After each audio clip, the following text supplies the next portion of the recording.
Oui. Tu ne dis pas amen parce que tu doutes. Hein? Tu es en train de douter. Voilà pourquoi ton amen est tellement petit. Alléluia. Parce que tu crois des petites choses. Alléluia. Nous croyons de grandes choses que le monde ne voit même pas. Que les gens, quand ils te regardent, ils se disent non. Et vraiment, cet homme est audacieux. Hein? Alléluia. Il est audacieux. Non, ce n'est pas de l'audace. Il ne faut jamais confondre l'audace et la foi. Nous vivons par la foi. Alléluia. Amen. Par la foi. Parce que ma Bible à moi me dit que le juste vivra par la foi. Amen. Nous avons obéi à beaucoup de politiciens qui nous ont rencontré n'importe quoi. Ils savaient que c'était des mensonges. Ils nous ont fait croire des mensonges. Mais aujourd'hui, la vérité est là. La vérité est là, 5 ans après. Le monde n'a pas encore changé, le pays n'a pas encore changé. 5 ans après, la situation, au lieu de rester la même, commence encore à s'empirer. Alléluia. Amen. Voilà pourquoi nous comptons à Dieu. Nous disons que non, avec Dieu, nous ferons des exploits. Alléluia. Amen. Alléluia. Amen. Alléluia. Amen. Alléluia. Amen. Nous sommes comme des Abraham. Quand il est sorti qu'avec sa famille, qu'avec sa femme et son neveu, sans enfant. Peut-être ses amis disaient qu'Abraham, dans ton propre pays, tu n'as pas pu avoir un enfant. Et dehors, Abraham. La vie est dehors. Frères et sœurs, parfois il y a des gens qui la vie du dehors donnent l'avenir. Alléluia. Amen. Il y a ceux-là qui sont bénis au pays, auprès de la famille. C'est pas mauvais. Mais, laisse-moi te dire une chose. Beaucoup de ceux-là qui sont bénis dans la Bible étaient loin de leur famille. C'était des gens abandonnés. C'était des délaissés. Des gens à qui même, il n'y avait même pas d'espoir. On ne pouvait même pas compter sur eux. Qui pouvait compter sur Jésus? Et il était. Qui pouvait compter sur Jésus? Il n'avait même pas fait de formation. Qui pouvait compter sur Jésus? Frères et sœurs, dans la Bible, tu lis la Bible. Tu as déjà vu Jésus aller chercher l'argent pour Marie? Hein? Tu lis la Bible. Tu as déjà vu Jésus aller chercher un travail? Qui pouvait compter sur Jésus? Joseph a travaillé jusqu'à la fin de sa vie. Jésus était là. Alléluia. Amen. Alléluia. Amen. Voilà pourquoi Joseph est parti avant. Alléluia. Amen. Parce qu'il avait comme mission d'amener Jésus à son âge. Dieu avait comme mission d'apprendre à Marie de compter sur lui, sur les promesses qui étaient dans l'enfant. Voilà pourquoi ces jours-là, dans la noce de Cana, Marie a regardé. Non, Marie avait un cœur. Marie avait un cœur. Ce n'était pas même sa fête. Elle était invitée. Elle aussi l'a invitée. Jésus a invité. Jésus a venu encore 12 personnes. Alléluia. Amen. Parce qu'il était sûr de lui. Il savait ce qui allait se passer. Alléluia. Amen. Parfois, tu as besoin des gens là que le monde a négligé. Sans qualification. Qu'est-ce que tu crois? Dans le monde d'aujourd'hui, c'est la qualification qui va te bénir? Non. Demande à ceux-là qui sont au pays. Il y a des licenciés qui n'ont pas jamais, jusqu'à l'âge adulte. Ils ont 60 ans. Génération sacrifiée. Les parents payent des études. Se sont sacrifiés. T'amener jusqu'à l'université, tu sais combien ça a coûté? Combien? Mais aujourd'hui, tu es improductif. Alléluia. Frères et sœurs, je te dirais, il te reste une solution.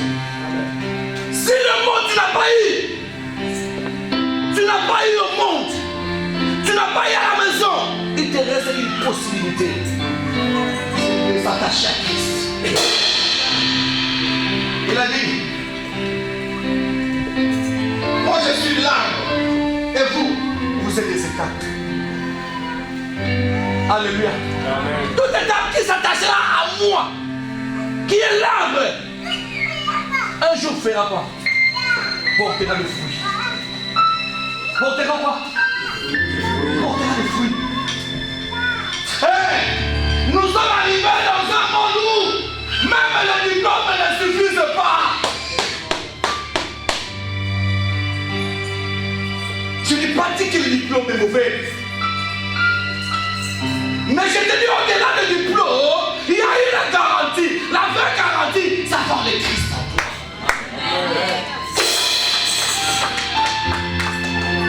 Nous sommes arrivés à un moment où même le chef de l'État n'a plus de solution.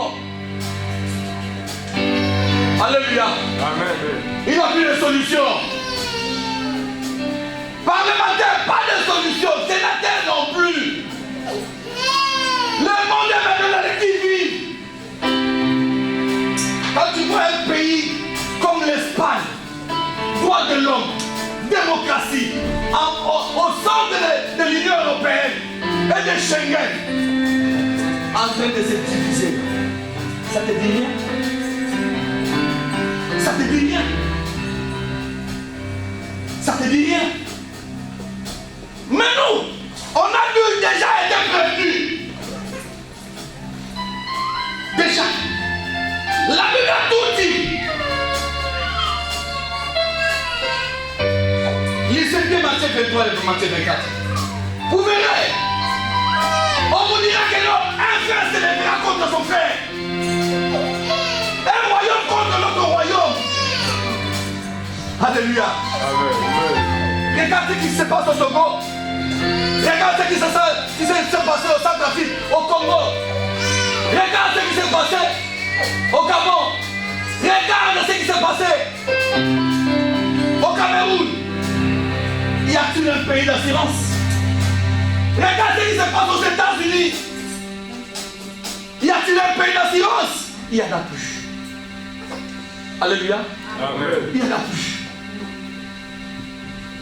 Nous sommes dans les temps où la parole de Dieu est en train de crier comme dans les temps de Noé. Lâchez-la. Tu veux la paix? Lâchez-la. Tu veux la joie? Lâchez-la. Qu'est-ce que tu veux? Le mariage? Lâchez-la. Entre dans l'arche. C'est là où tu auras le repos.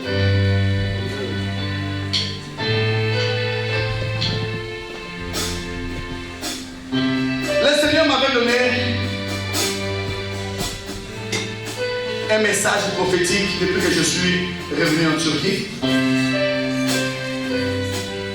pour dire au peuple de Dieu que tu n'es pas un peuple sacrifié, au contraire tu es un sacrificateur.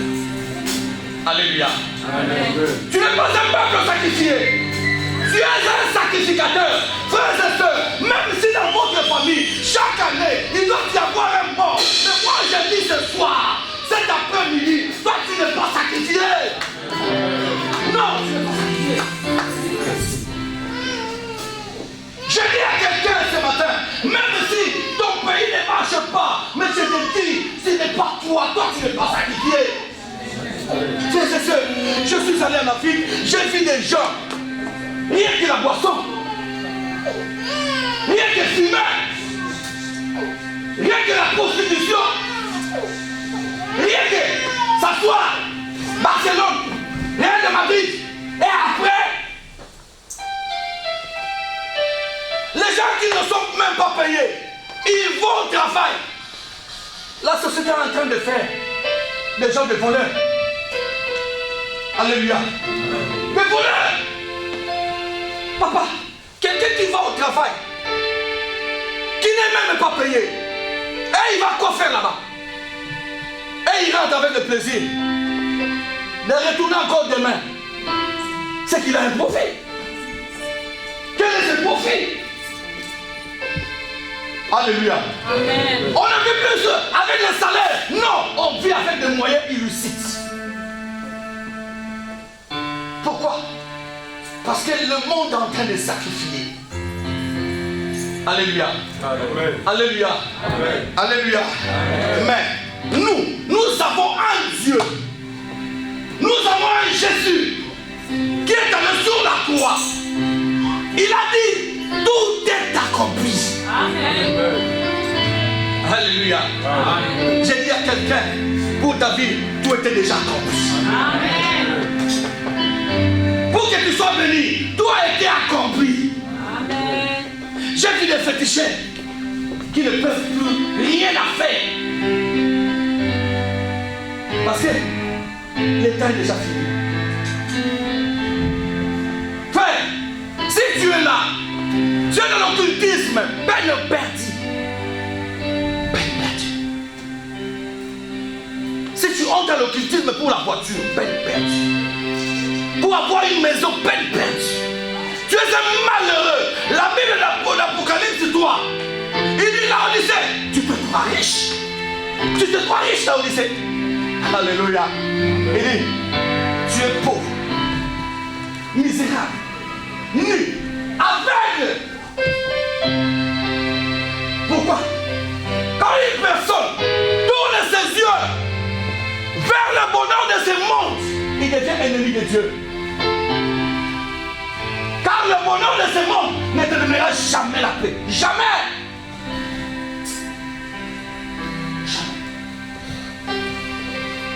Alléluia. Amen. Jamais. Frères et sœurs, il est temps que tu commences à comprendre que non, la vie a un secret. La vie a un secret. Le secret de la vie. Tout ce que tu feras, ajoute Jésus. Amen. Amen. Tu veux que ton commerce marche. Amen. Si tu n'es pas le diable, il faut être le Dieu. Il n'y a pas de vide. Si toi tu n'en as pas, ton voisin en a. Alléluia. Amen. Voilà pourquoi la Bible dit, vous serez deux. L'un sera élevé, l'autre. Alléluia. Amen. Alléluia. Amen. Alléluia. Amen. On m'a raconté une histoire, on m'a dit, il y a eu un féticheur, un grand féticheur du village. Mais chaque dimanche, il allait à l'église. Les gens se demandaient, mais toi féticheur, qu'est-ce que tu vas faire à l'église? Un jour, quelqu'un a eu le courage de demander, mais papa, hein, qu'est-ce que tu vas faire à l'église? Il a dit, vous les jeunes, vous ne savez rien. Il faut ajouter Jésus. Hein? Il a dit, hein? Il faut quoi? Hein? Ajouter Jésus. Il a dit, nous travaillons avec la Bible. Nous travaillons aussi avec la Bible. Nous savons que notre force dépend d'une personne. Et Dieu d'une personne, c'est Dieu.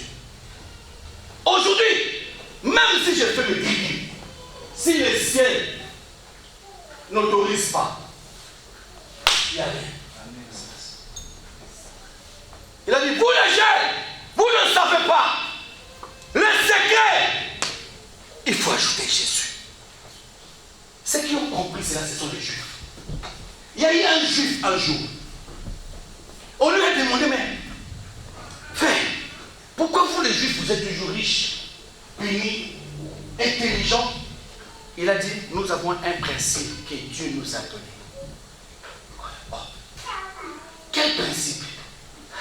Il a dit, écoute, dans la vie, fais tout. Fais quoi? Fais tout. Mais, une chose est vraie, cherche à avoir raison devant Dieu.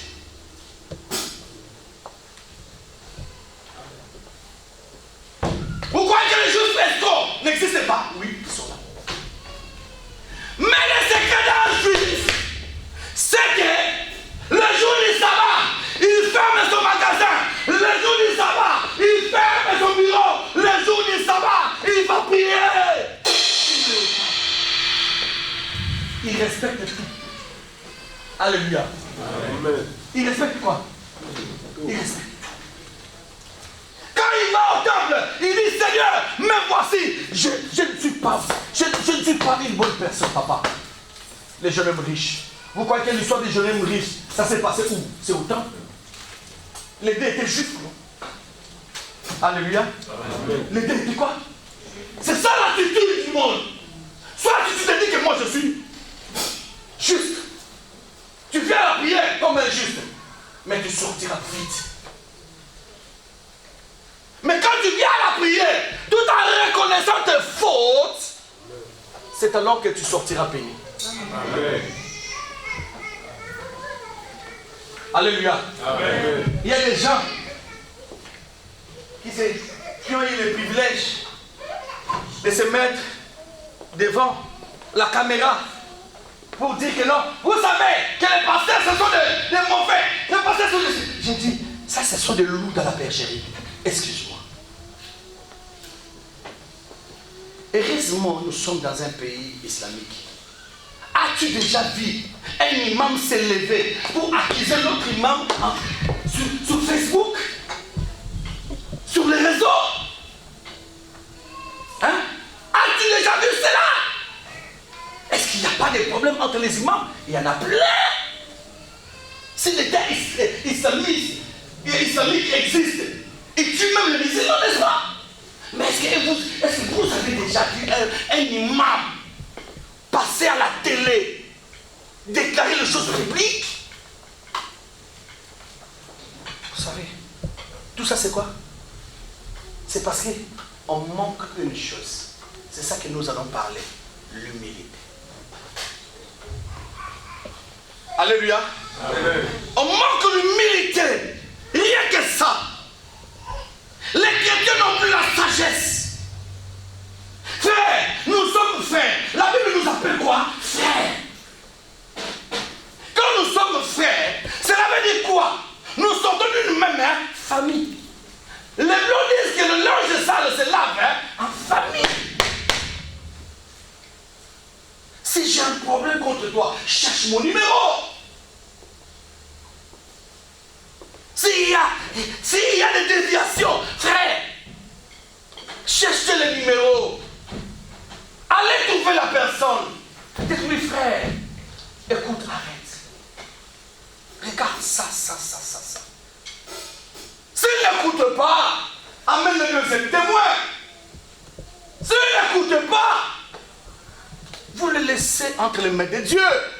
Si c'est Dieu-là est avec vous, lui, il aura une fin. Alléluia. Amen. Mais aujourd'hui, on se sert de l'Internet pour s'accuser. Alléluia. Amen. Pour dire les bêtises de l'autre. Pour exposer la vie des autres. Mais quelle est la conséquence? La conséquence est qu'il n'y a plus de conversion réelle dans l'église. Il n'y a que les transferts des membres aujourd'hui. Il était à l'église A, il se retrouve à l'église B parce qu'on a accusé l'église, le pasteur de l'église A. Mais la vraie conversion n'est plus là. C'est plutôt les églises qui meurent de l'autre côté et les églises se remplissent de l'autre côté avec le même nombre. Alléluia. Amen. Alléluia. Amen. Regarde en Afrique aujourd'hui, l'islam est en train de monter. Pourquoi? Parce qu'ils viennent avec l'argent, ils viennent avec les moyens. Alléluia. Amen. Ils viennent avec l'argent, avec les moyens. J'étais là quand l'islam, le jour de Tabaski, le stade était plein à craquer, jusqu'à dehors. Je ne l'ai jamais vu. Depuis que je suis né. Et j'ai compris que le nombre de musulmans est en train d'augmenter en Afrique. Alléluia. Amen. Alléluia. Amen. Au lieu de regarder ces défis, les pasteurs se mettent à quoi? À se chamailler. Et après, si tu m'insultes après, je changerai en quoi? Tu vas me changer en quoi? Hein? Qu'est-ce que tu as dit à l'évangile? Et un fou. Moi j'ai dit non. Un bandit spirituel qui est passé pour dire non, nous les pasteurs, les fidèles sont nos marchandises. Je lui dis, bandit spirituel.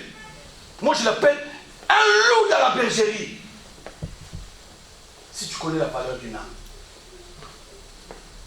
ce que tu dis là, combien de personnes ont fui l'église, combien de personnes qui étaient dans la vérité se sont écartées de la vérité, combien?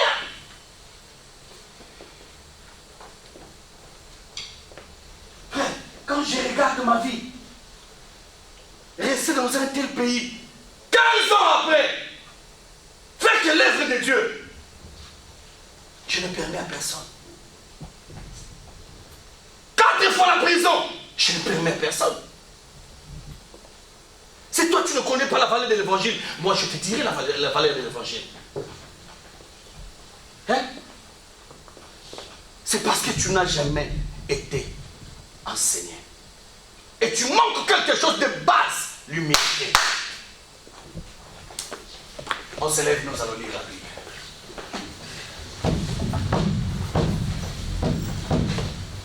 Et quand un homme de Dieu meurt, au lieu de glorifier Dieu, on commence à polémiquer. Quand il était vivant, qui était parti lui parler? Vous savez, la vie a tellement de surprises, que les Juifs ont compris la valeur de la maison de Dieu. Voilà pourquoi ils sont bénis. 2 Chroniques, chapitre 7, du 1er au 18e verset. Alléluia. Amen. Frère Steve, rapidement. 2 Chroniques, chapitre 6, du 1er au 18e verset. Alléluia. Amen. Alors Salomon dit, l'Éternel veut habiter dans l'obscurité, et moi j'ai bâti une maison qui sera ta demeure, un lieu où tu résideras éternellement. Le roi tourna son visage et bénit toute l'assemblée d'Israël, et toute l'assemblée d'Israël. 2 Chroniques chapitre 7. Du 1er verset au 18e verset, j'ai lu en nom du Seigneur. Amen. Lorsque Salomon eut achevé de prier, le feu descendit du ciel. Le feu descendit du ciel. Et consumant l'holocauste. Et le sacrifice. Et la gloire de l'Éternel remplit la maison. Et la gloire de l'Éternel